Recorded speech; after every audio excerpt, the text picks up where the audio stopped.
everybody. I am here in Simsbury, Connecticut at the Bikram Yoga Studio. And I have been doing Bikram Yoga for about 4.5 years.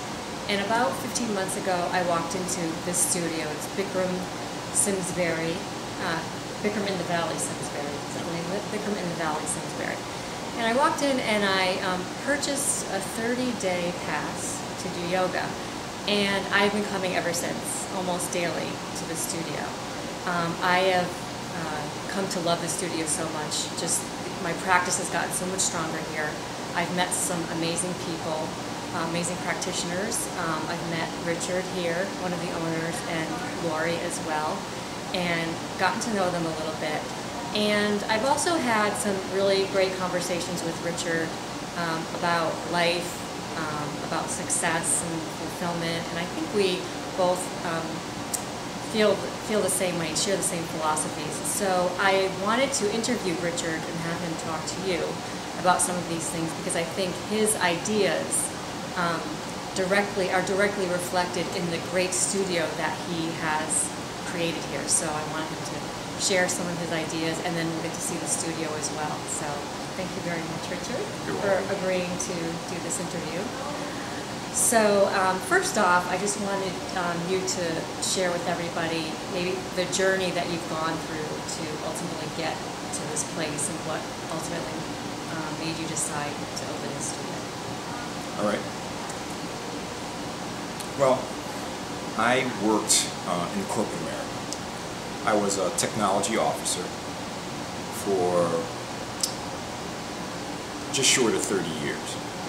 And when you're much younger, you're really concerned with how much money you're going to make, can you take care of your family, those kinds of things.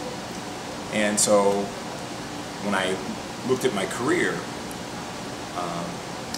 I found something that I enjoyed doing, but a large focus was on how much money, what my salary was going to be.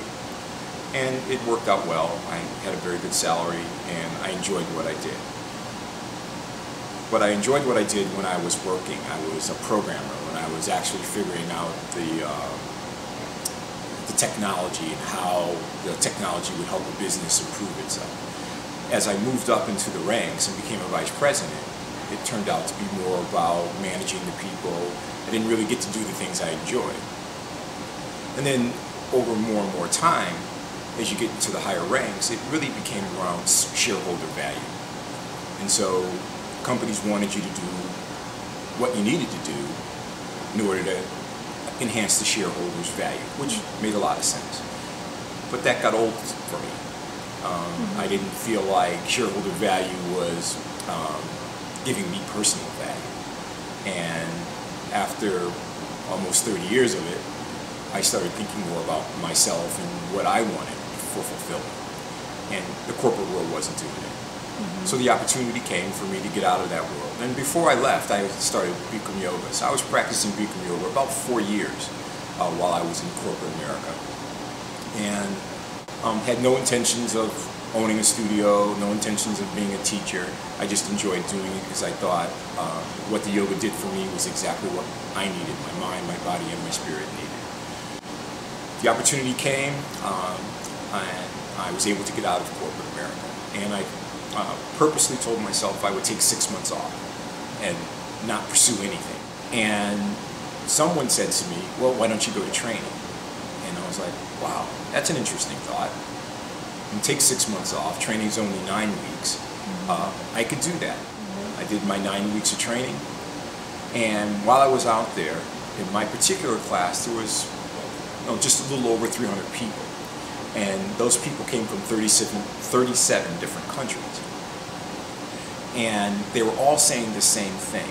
The same thing I was saying to myself was, wow, this yoga really works. And so it dawned on me that it wasn't just me and my body, that it worked across all nationalities, all countries, all genders. And when I saw how many people were doing it and the things that they said about the yoga in their country and how many people were doing it, I felt like, wow, here's a business opportunity. Why don't I open a yoga studio? Well, the great thing for me was that there were a lot of people who came before me who owned yoga studios. And so I got to see what I liked and disliked with regards to yoga studios. And so when it came time for me to put this yoga studio together, what I did was just took the good and tried to make sure I could manage out the things I didn't like about yoga studios, and then put in this studio what I thought I liked and what I thought clients would like. Yeah, I mean, the studio's been called state of the art. I've heard people actually say that, and it's fantastic because I feel like you've thought of everything, like the main points for what is important for a studio, in particular, practicing in the heat with breathing and everything. So can you maybe, mention a couple of those points and what were your main goals in designing this place? Sure. In Bikram Yoga, there really are some foundational things, key foundational things. And we call them the rug, the mirror, and the heat. And humidity, if you want to add to that. I call heat and humidity one thing. Mm-hmm. And so when I thought about putting the studio together, I thought, what was it about your rug? You didn't want it to be too hard. You didn't want it to be too soft. You didn't want it to absorb a lot of smell. You wanted to be able to clean it as often as it needed to be cleaned. So I went off and did research around rugs, and a friend of mine in the business, Bikram Yoga business, told me about a rug that I eventually put in my studio. Mirrors. When I went to other studios, what I liked was the studios that had mirrors on 3 walls. A mirror in front of you, which the majority of studios had, but very many less studios had mirrors on both sides of you. So yeah, although you're not supposed to look sideways, you could look to see if your knee was locked. You could see what your posture was like. So that was the mirrors. What I think people call state-of-the-art here was I got a system that, one, brought in fresh air from the outside. But not only did it bring the fresh air from the outside, I worked with a gentleman, David Rouse, and what he said you need to do is bring in fresh air, but you need to cut your energy costs. You need to take the warmth off the air that you're pushing outside and add it to the cool air, if it happens to be cool, that you're bringing inside. So we were able to do that. So that was one of the state-of-the-art things we do. To reduce our energy costs, we took the heat off the air, pushed it out, put it on the air coming in. So we brought air in. The second thing was, how do you keep the room, the humidity the same? So what we did to do that was we insulated the room like a thermos. So basically, the floor, the ceilings, and all the walls are insulated with polyurethane insulation, 8 inches thick.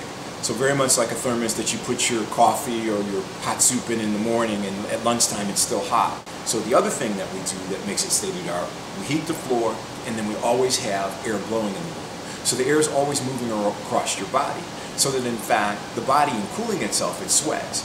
But what causes you to feel cool is the evaporation of the sweat.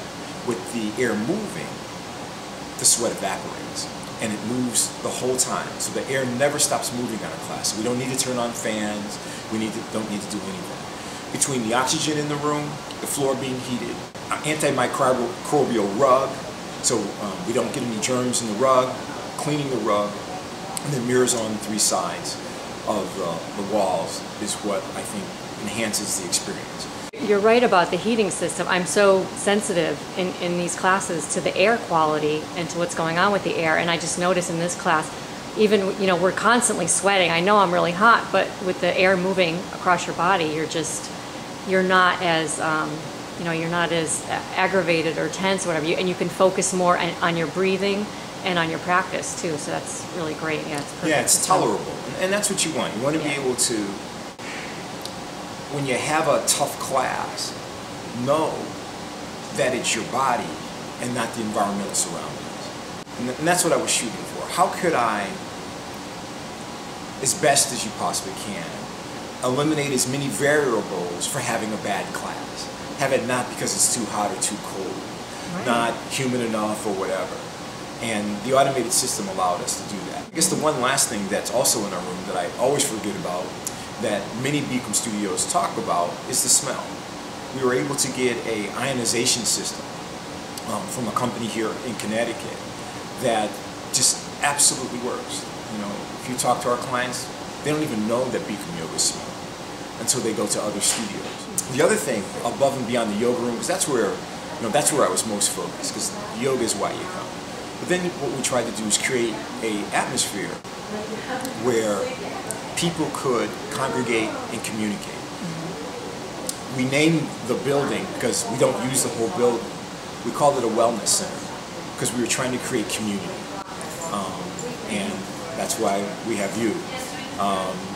In your business, we created where you could come into this community and bring the things that you've that are very interesting to you, that are very important to you, and bring it to a group of people who are also interested in those things. But I've found in my life that if you want to know something, go to people who that thing that you want to know about is very, very important to, because they're going to know more about it than anyone else, even if it's things that you don't agree with or believe in. If you go to people who believe in those things, and what I wanted to create an environment of tolerance, and the yoga teaches us that, and create an area within our lobby where all kinds of people could sit down, and because of the yoga, be able to tolerate one another and learn from one another, and hopefully learn things that we potentially wouldn't learn because we don't run in those circles, or we wouldn't normally seek out those people. There are all kinds of people here. It's not just the fit people. It's just not just women. I think we're a little unusual in that we have about 40% men that participate here. But it's not just the skinny and the flexible. There are people like me who are very, very tight, who've played sports all their life. There are people who've never gotten off the couch in a very, very long time. There are people who are overweight and underweight. We have all types of people who participate in this yoga, and it seems to work for all of them. And then we get to afterwards, because it is so hard, and that yoga brings the community, because we can all talk about the yoga, but it also allows us to start to share some of the other things.